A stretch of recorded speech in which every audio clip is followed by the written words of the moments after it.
भमराले चुमिदेला कता हो बहिनी कता हो? नमस्कार के छ नेपालगञ्ज छु म त ठिकै छ तपाईको के छ ठिक छ नेपालगञ्ज प्रोग्राम कहिले हो आज हो कि भोलि पैसक्यो आज दाङमा छ अनि भर्खर आएको म काठमाडौँबाट यहाँ नेपालगञ्ज आइपुगेँ भयो अनि खाजा खाँदैछु क्या ए उही के खाएको त्यस्तो खुर्सानी चपाइदिएको होइन बोडी हो ए बढी हो काँच्चै खाइदिएको त अनि हाफ कुक्ड हो क्या बोइल गरेको क्या ए बोइल गरेको तिमी बोइल खान्छौ हो होइन यो ब्रेकफास्टमा रहेछ अनि त्यही भएर खाएको ए ल त गाइज ल ल है त बहिनीसँग एक दुई म्याच खेलिदिउँ ल त ल ल ल ल के हुँदो रहेछ गाउनु न दादा प्लिज यो गीत गाउनु न कस्तो मनपर्छ ए मलाई त कहाँ मैले अलिअलि सुने तपाईँले कस्तो बड़ी राम्रो याद आती है मेरी रातों में यस्तै हो कलाई रेशम की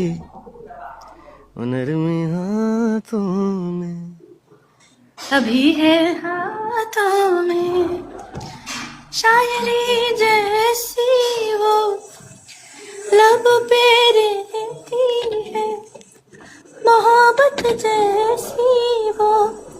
रगों में बहती है जोगड़ियों से खेली मलाई नि राम्रोसँग आउँदैन कस्तो राम्रो छ यो अहिले अहिले झन् मलाई यो अरिजित सिंहले गाएको कस्तो मन पर्यो यार त्यसले खत्रै गाउँछ है जे पनि खतरा गाउँछ राम्रो गाउनुहुन्छ त मलाई फरक के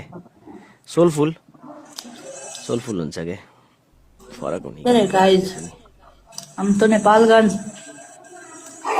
खै यार खै स्क्रिनमा यसो देखाउन गाइजहरू ल पुरै यस्तो छ क्या हामी दुईजनाको अहिले ब्याटल चलिरहेछ क्या गाइज उता बोडी खाएर ब्याटल हान्दैछ शक्ति निकालेर हामी यहाँ भोकै छौँ किन भोकै बस्नु भएको त खानु न खान्छु अब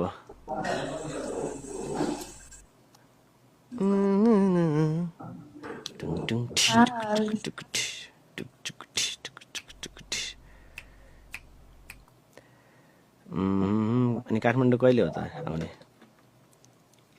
अहिले भर्खर काठमाडौँबाट आएको हिजो पनि म नेपालगञ्जबाटै गएको हो अनि आज नेपालगञ्ज आएको